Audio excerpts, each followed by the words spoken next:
which law school would you rank as the best law school, and which law school would you rank as the worst law school? It could be you think it's the best because of location, you think it's the best because of the tuition costs, whatever your reason is, just say the best or the worst. Hi everyone, it's ItsKayYvonne here. Welcome to my channel. If you're new here, you need to subscribe because your girl is back with the Your Favorite Legal YouTuber series. And guess what? It is just in time for law school application season. If you need help picking out which law school you should go to, don't fear, because your girl has all your favorite legal YouTubers here, ready to convince our viewers which law school is best. And let me just say, we all know what that answer is, okay? This video will be in parts, like, kinda had a lot to say. So without further ado, let's meet today's cast.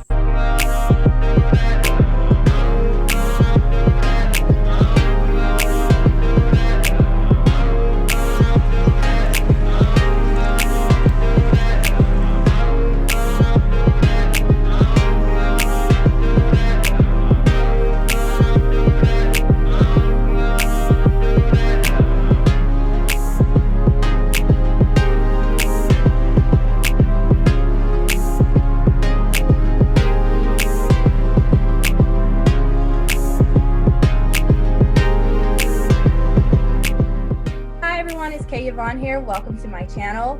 Thank you all for joining me today. I'm so excited about today's video, and I love how everyone's wearing their gear, representing their school. Today we're going to convince our viewers which law school is the best. Which law school should they be going to today? We're going to be real, we're going to be transparent, and hopefully you stick around so we can give you the real tea. So we're going to start off with introductions. Everyone, I'm Vela Matua at Harvard Law School, and my channel is Life at Harvard Law, or VELLVH on Instagram. Hi everyone, my name is Brianna. I attend the George Washington University Law School. I'm a 1L, and my YouTube channel is Brie Lewis, BRIE. Hi, my name is Caroline. I'm also a 1L at the University of Michigan Law School, and my YouTube channel is Legally Caroline. Hi everyone, my name is Madison Rector. I'm a 1L at Washington University in St. Louis, and my YouTube channel is Madison Rector. Hi, my name is Rebecca, or I also go by Bex. I'm a 1L at Emory Law, and my YouTube channel is just Bex, B-E-X. Hello everyone, my name is Jordan, and I'm a 1L at Howard University School of Law, and my YouTube channel is Jor Wish. So hi guys, I'm Latasia. I currently go to UCLA. I'm a 1L and my YouTube is Life with Latasia. Hi guys, my name is Marcy and I just graduated from Pepperdine School of Law earlier this May, and my channel is Hi, my name is Marcy. Okay, perfect. So for today, I'm going to start this video off with a little bit of competition. We're going to start off by ranking our law schools. So let's remember, this is a friendly little competition, so let's keep it PG. Let's not bite off each other's heads. But my question is, which law school would you rank as the best law school, and which law school would you rank as the worst law school? Ooh, juicy, right? And obviously your law school cannot be the best. And this is not US ranking, so we're not doing it officially like what they think is the best. It could be subjectively, it could be you think it's the best because of location, you think it's the best because of the tuition costs, whatever your reason is, just say the best or the worst. And honestly, you don't even have to give a reason. You could just say you're the worst, you're the best. Turn your camera off, like whatever. So I don't know who's gonna jump in and ready to go, but I have something. Okay. Ooh. Obviously, I think Washington University is great. Love it. I'm going to put my vote for best to Michigan, where Caroline goes, because in her videos, that campus is absolutely beautiful. That's the only reason I have. That library looks like Hogwarts. I'm in, so that's where my vote is going. Michigan. And the worst, Madison. Oh no, I thought I could just put one or the That's so messy. You don't have to say why it's the worst. Okay. For worst, I am sorry. I'm going to say Harvard because I'm jealous. Oh. That's why. That's my reason. I'll go next. Oh, okay. So I'm going to say Howard is the best, and I'm pretty sure we can all guess why I'm saying that based on yesterday. Uh, and then for the worst, I'm going to say Emory because they waitlisted me. So yeah. I'm gonna say best is UCLA, just because like you're in LA, you cannot complain about that. I'm also gonna say Harvard is the worst because they rejected me. That's the only reason. Balo, can I keep coming for your school? What do you got to say? Oh, well, I would, I guess, rank the same school for the both of them. UCLA, I applied for undergrad and law school and got rejected both times. So I'm very jealous of the California LA weather, but also worse because they rejected me. So I'm gonna say a school that's not represented here. It's called Southwestern, and it's definitely not one of the ones that are top ranked. But the reason why I say it's the best is because they have this 2-year scale program. I'm not sure if you guys are familiar with it. They have this 2-year scale program at Southwestern for people who work full time or who have families who can only take classes at night. And instead of 3 years, you can do it in 2. So I think that was so great for people who are not, so young, starting in the legal field, which are surprisingly a lot of people. So props to them. And then for the worst, I'd probably say SC because they waitlisted me. Would argue that instead of LA, that Malibu is better and that Marcy had the better end because you were literally looking at the beaches like straight from, and it's Zoe 101 campus, like come on. And I would actually have to say that Michigan is the worst simply because of the cold. I went to Syracuse, so I am done with winters, like done. Oh, I'm going to say the worst first, and I'm going to say it's BU because I was waitlisted. And the best, I don't really have a best, but I'm just going to say Michigan because the library is amazing. I think a good library speaks a lot about the school. I would say my number one is probably tied with UCLA and GW just because I love DC and I love LA. Like that was my undergrad. So yeah, but no worse. I'm sorry. I'm going to be one of those, but I can't. I think everyone should go to law school. Like I think they're all great. Since a big thing was about location, that's actually my next question. It is, which law school has the best location? And I'll start it off because I went to Northwestern. And if I had to rank Northwestern, since it's in Chicago, initially I would say it's 10 out of 10. It has, the top legal markets if you want to go into public interest work, government work, big law work. I feel like it has everything. It has a huge city with tons of shopping, like next door to the law school. If you walk 3 blocks, you have all that shopping going on and amazing views. But this is where my ranking like drastically goes down. Like the weather is where I was not okay with Chicago. Like if everyone's fine with walking around in the city with wind whipping your neck at 200 miles per hour, then be it. Yes, Chicago has the best location, but after that, no. So I would say Pepperdine's location is probably the best. Marcy, what do you think? So I'll go with the pros, and the obvious ones that have been mentioned already is it is a Zoe 101 campus. It is located on the PCH. The law school library is overlooking the Pacific Ocean, beautiful sun rays, lovely ocean breeze. And sometimes it gets so dry when you're studying in a very, even if the library is great, it's still indoors. And sometimes you need some fresh air, especially going through the outlines and whatnot. So scenery wise, I'm not even going to argue with guys. I think we're all on the same page. However, because there are only it's like a 2-way street for Malibu PCH. When you have traffic, it is very, very bad. And it gets to the point where the detours are literally 3 times as long. And so mileage wise, it could be a mile, but you'd be spending, 30, 40 minutes just to get to where you need to go. And then secondly, the resident around the area is very pricey. So if you are interested in going to Pepperdine, do consider that. If you don't have a really hefty scholarship, rent there is very, very high. And sometimes I know a lot of my friends rent rooms in houses to save money instead of a full-on apartment, because that's easily 1,800 and up. And then lastly, what I will say is besides Santa Monica and Malibu and the residential housing, which is very scarce, very limited, Calabasas is the closest city that you would be residing in to commute to school. And there is a very dangerous road there called Malibu Canyon Road. And this road is located between two mountains, very little lighting. So if you're working late at night at the library and going home, it's very dangerous. I've driven that road myself, not the best. So that's my con for Pepperdine. I want to hear from the DC people because that's where I am. So what do you guys have to say? Jordan, Brianna, what do you have to say?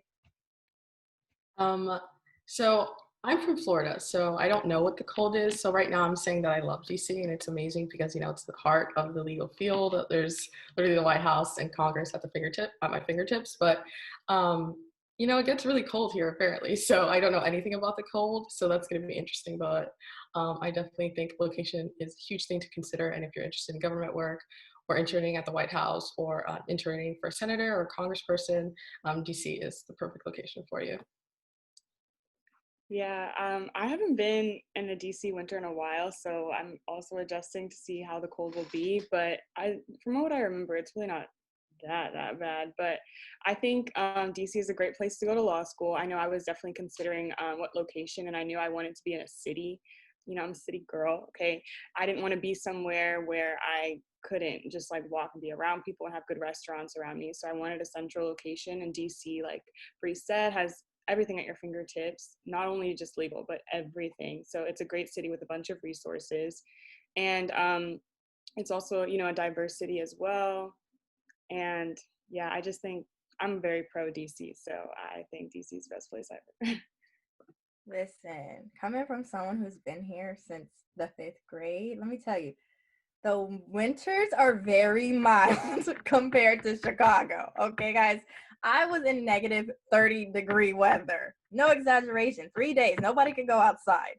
So you'll be fine. Yeah, but DC, we used to get so many snow days just on like a little bit of snow, and now with this online, they're gonna have us in school all the time. No breaks. That is true. That is true. That's what I do miss, snow days. Chicago don't shut down for anything. So let's do Caroline, Michigan. You cold too, so So I'm actually from Toronto, so I'm used to the cold. And from what I hear, Michigan is less cold than Toronto. So even though everyone's like, Michigan is gonna be so cold, it's gonna be like nice for me to not have to deal with all that cold. I think kind of I am also a city person, so that was something that I kind of had to consider a little bit because Michigan is located in a college town. It's Ann Arbor, and so you do have like restaurants and stores, but the main point of this town is the school, right? And so you kind of well, right now there is no nightlife anywhere, but like in a normal year, you do miss out on having like just the city at your fingertips. But I think I really enjoyed the charm of like a small town. I've only been here for a few months, so maybe that's why. The campus is beautiful. Like I know everyone keeps saying that, but it literally feels like I'm in a Hogwarts movie. It's so beautiful, but it really is just kind of a small town, and I'm sure it gets cold in the winter. I love St. Louis. I am like a spokesperson for St. Louis. They should be paying me for how much I promote them because they're honestly great. I have been in St. Louis forever. I went to undergrad in St. Louis and I decided to stay here. So that speaks volumes in and of itself. It's an underrated city. I feel like it doesn't get the credit it deserves, especially because of the food. Don't even at me. Best food, any kind of food you want, you can find a restaurant. It is amazing. I love Washington University's campus. I feel like it has a lot of it's pretty central to like the legal district of St. Louis. So you're kind of connected to everything. And also St. Louis, the weather, you experience every season. So if you want to experience spring, summer, fall, winter, you're going to experience it all here. And I love it.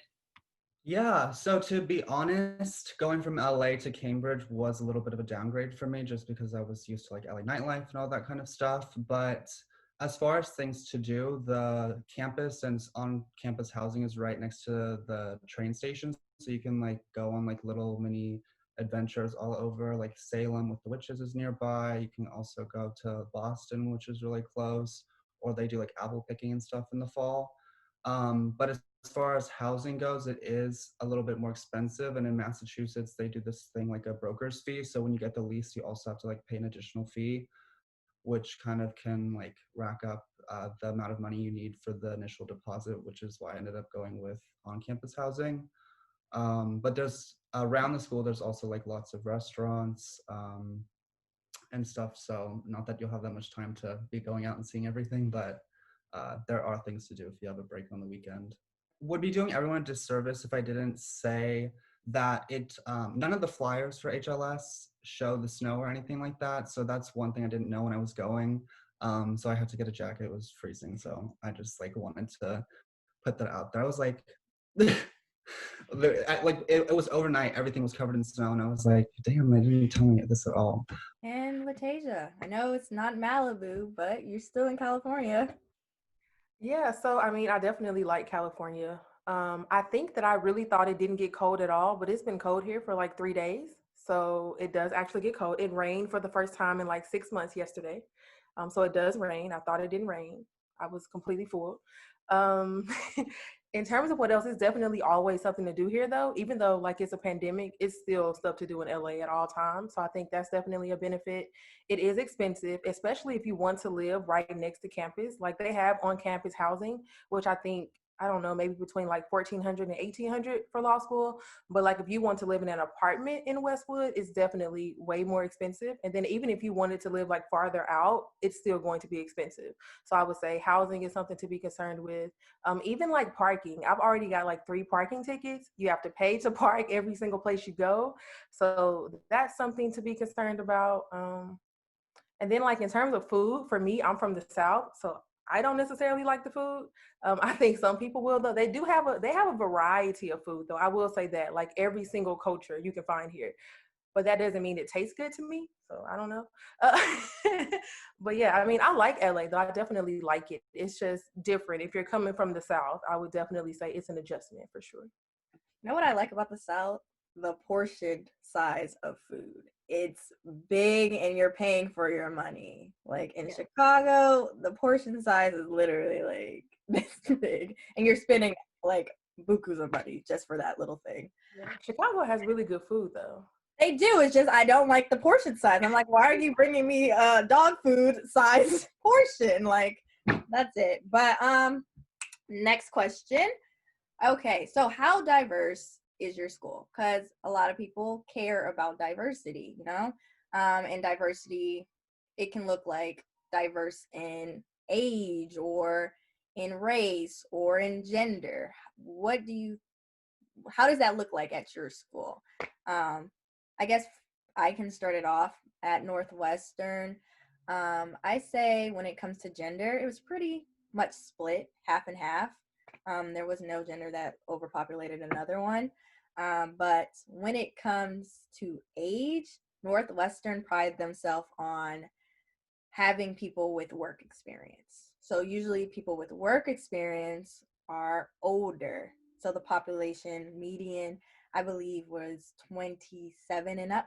That was what majority was. For me, coming straight out of undergrad, it was kind of strange for me to see students who weren't really my age and they're like fully married and have children, and I was just like here. And when it came to what was the last one, race, I feel like this one's a little touchy because I feel like the legal market is not as diverse as it should be. As an African American female, like 5% of attorneys are Black, so you can already see what that would look like in law school. So if you're not going to a HBCU, then you're most likely going to a PWI. I think Northwestern tried to do things. They try to add to diversity, whether it's hiring student recruiters like I was to reach out to Black communities or during different organizations to really try to, dive into the markets that they're not reaching. And like I said, I just think it takes time, but I think they were making strides for diversity, to increase diversity. But 2 things kind of on diversity as far as like the statistics online, it's like 50-50 men versus women, 47% students of color. But another like thing that I think is important to note, it's like we have 500 or so students in the class. So you're gonna like get to meet more people. So it's like if it's like 20% like LGBT people and there's only like like a smaller class size, you might like have one other classmate, but since the class size is bigger, you kind of like get to form a community, and they have all sorts of like affinity groups on campus. So like Lambda, which is the LGBT one, I got to meet a lot of people. And then as it's truly like people from all over. So you'll have like people from all ages, work experiences. And then like at Berkeley, I felt like I lived in kind of like a liberal bubble, and it was like kind of strange, like seeing like conservative people, but they are there.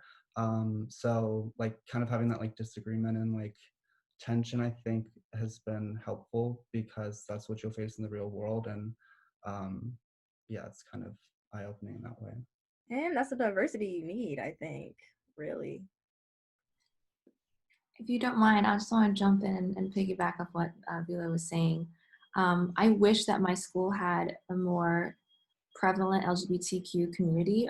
It is a Christian school. I myself am not Christian, but we have a high Jewish population there as well.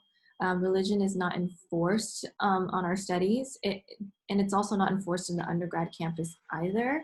But definitely, there was little to no talk about, LGBTQ awareness, and just we didn't have those things. And I came from a very, very diverse undergraduate university, and it was a public institution.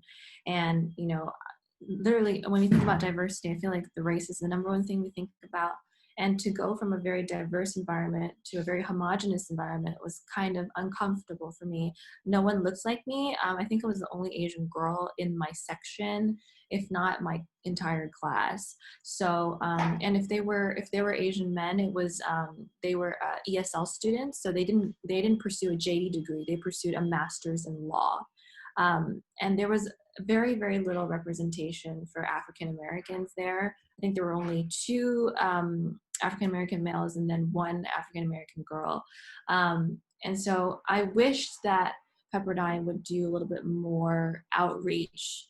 And it's a very white community over there. And it is very indicative of the residential area as well. So at UCLA, in terms of like LGBTQIA plus, I think it is, that's well covered at UCLA. Like there's a lot of things for them here at UCLA. In terms of like diversity, in terms of race, in my section, there's only 2 Black people, and I think our section has like 40 people in it. There's definitely more women than men, though, for sure. I know that. Yeah, there's more women than men at UCLA. But diversity in terms of like Black people, no, not so much. I'm looking on their website and it says that they have 48% students of color, but I'm not sure who they're counting in that. I think that encompasses a lot of other people, that's how I've heard they do that in their statistics. So yeah, there's not a lot of Black people, Black law students for sure.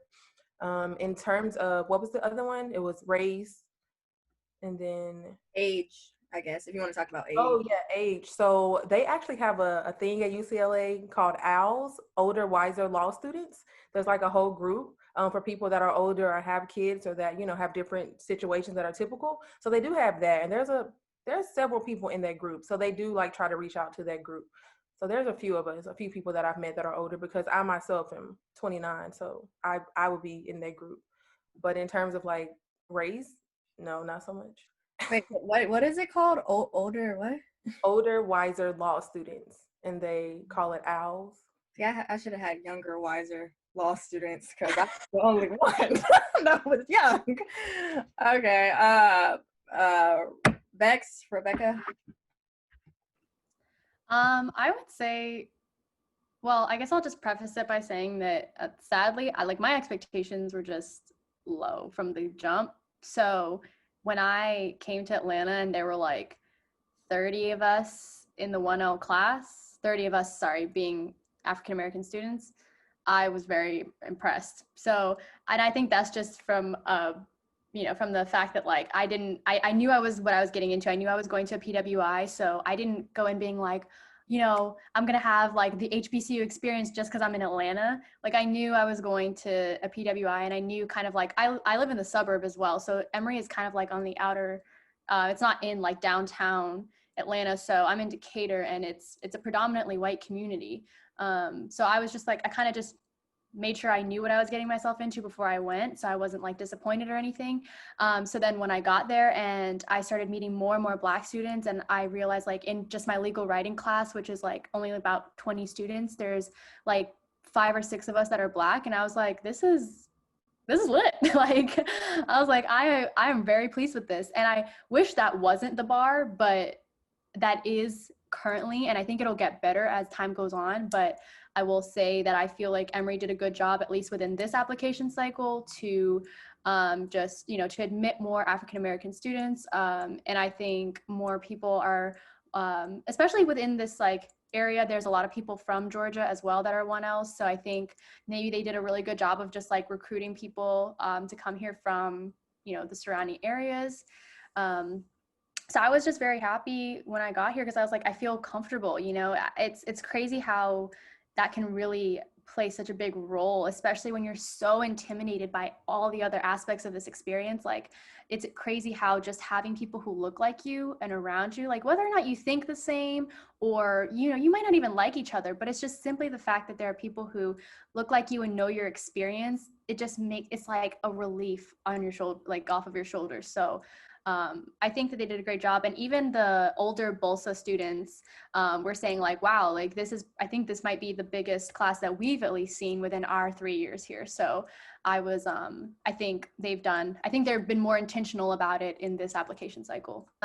Yeah, so I think in terms of race, you know, and not just with African-American students either, I think there's a good mix of even international students. And I've met a lot of, have lots of students from like Eastern Europe, Asians, like I think it's a good mix. But again, I also only really interact with my section, which is about 100 people, and the class I believe is around 300. There's 3 sections, so they are very, like, even though we're hybrid and we can be on campus, they very much so control like how we the times in which we're all like going to campus and coming out of campus, so that there's not so many people in the law building at once. So I really don't know all the people, and I don't get to interact with a lot of the other sections. So my interaction has really been limited to either like students in BOLSA or the 100 people in my section. So I'm very interested to see maybe when things hopefully open up more, just to get a much better perspective of what our class looks like, and then also like how that affects our class dynamic as well. But beyond that, I think it's pretty diverse, and I feel comfortable. So that's really my only gauge of how diverse it is, that I just feel comfortable. Okay, Jordan, the HBCU, is there diversity there? Let's hear about it. Yeah, of course we are. Yeah, I think Howard is like #1 with like minority students. So yeah, I have like the stats pulled up. So it says we're 87.9% Black, which is true. I think, you know, we're pretty Black, of course, historically Black college or university, and that's what I wanted in the school. Especially when learning something like the law, I think it's important to have people that will hold the law accountable. When you have a lot of justices who were very racist back in the day. One was literally an open Klans member, so it's great that my professors are pointing that out for me. But Howard, we still have white people. There's still white people in my section, and there are people who aren't Black, but aren't white either as well. I think there's more women than men students. And also, like, I can't really gauge too much because, like Bex was saying, I don't truly know too many people. Like, it's very virtual. So I think I probably interact with like 3 people in person. And so I don't really know everyone's, you know, sexual orientation. I don't know everyone's religion. And even age is hard to tell because, you know, it's hard. You can't, you know, Black don't crack, so you'd be surprised. Some of these people really have me fooled. So that's another thing. But I think, you know, yeah, I would also, to add on to Velo's point, I hope I'm saying that right, I'm so sorry if I'm not, that you'd be surprised at an HBCU, you would still find some people who have some conservative views. So that was one thing that shocked me. UCLA is super liberal. I feel like the school is so progressive. I went there for undergrad. And, you know, to come here and to have to explain certain things or break down certain topics, I was kind of like, wow, so that was a shock to me. But I guess racially. Maybe you could say we aren't as diverse because most of us are Black, but I'm with that. So yeah. Madison, we haven't heard from you. Yeah, so it's very weird because St. Louis is very culturally diverse, so diverse. It's just a great place to be. And I feel like WashU really lacks in that area. We are not that diverse at all. Granted, I don't know everybody, but from what I understand, they need to make some changes in regards to that. And I think like our SBA is really open with speaking out about that to our dean. And I hope they do make some changes because it's really important that people who come to the school feel comfortable and feel represented. So that does make me sad. In terms of ages, we also do have the older, wiser law students. So that's great. There's actually a 2L who's 74, which is insane. I'm like, you go, sir, you got this. So we do have a good disbursement of ages. That's why I'm always encouraging people, if you're 40, 50, if you want to go to law school, go to law school. It's an amazing experience. And what else was it? It was in gender. I would say there's more women in my class. Granted, I don't know, but I'm all for it. I think there are more women here than men, and that's a great thing in my book. So I'm pretty sure that Michigan, in terms of kind of like the top 14, we have a reputation of being less diverse. And I'll like a great example is this year they sent out an email saying that we had our most diverse year ever, and the diversity percentage was only 36%, and that was our like most diverse year ever. So I think Michigan does have a problem with drawing in minorities. And I can see that in my classes too. I also came from a very diverse undergrad. When I came here, it was a bit of a culture shock to be like very much in the minority when I didn't feel that at my undergrad institution. And so definitely like racially, we are not very diverse. Surprisingly, we're very much, I think, a liberal bubble, which I enjoy, but I have not met anyone whose views are not liberal. So I think either kind of they're just hiding in the woodworks or they didn't choose to come to Michigan. Our age, I think we might be a little bit on the younger side. Our average age is 25 years old for my 1L class. And the age range for my 1L class is actually 20 to 39. So we don't have anyone that's like 40s, 50s, 60s. And I think that also there are more women than there are men actually. So that seems to be a trend. So I come from GW and I'm in DC, and we were very much in a liberal bubble as well. I mean, there are some conservative people, and we've already identified those people. So there is some tension between liberals and conservatives, but it's overwhelmingly like liberal people. In terms of age, I can only really speak to my section since GW is all online, so I don't know everybody, and we're like over 500 students. But my section is about like 120 people, and I think like the oldest person is like in his 40s, and like the youngest person is 20. So there's a wide range there, and like definitely don't let age stop you from attending a school. And in terms of racial, makeup of the school, GW just got our first Black Law Dean, which is amazing, and she's literally amazing. We love that. And so I think there's going to be a bigger push, like a more diverse people at our school. In terms of my section, we have the most amount of Black people. We have 14, and some other sections only have 1 or 2. And so some of my classmates are like, "Whoa, this is a little tough." In terms of like African American makeup. But I really think that BOLSA has a good representation. It really like reaches out to students of color. And I think it's a really supportive group. And I don't feel secluded or feel like an outsider. I think my other peers are very nice and inclusive. And I think it's a very inclusive school. I just want to say that I'm jealous of Bex and Bree because my incoming class had 18 Black students in general. Mind you, Northwestern also has a smaller class population size, but still, I was that person with 1 Black person or 2 Black people in my section, so I'm totally jealous. And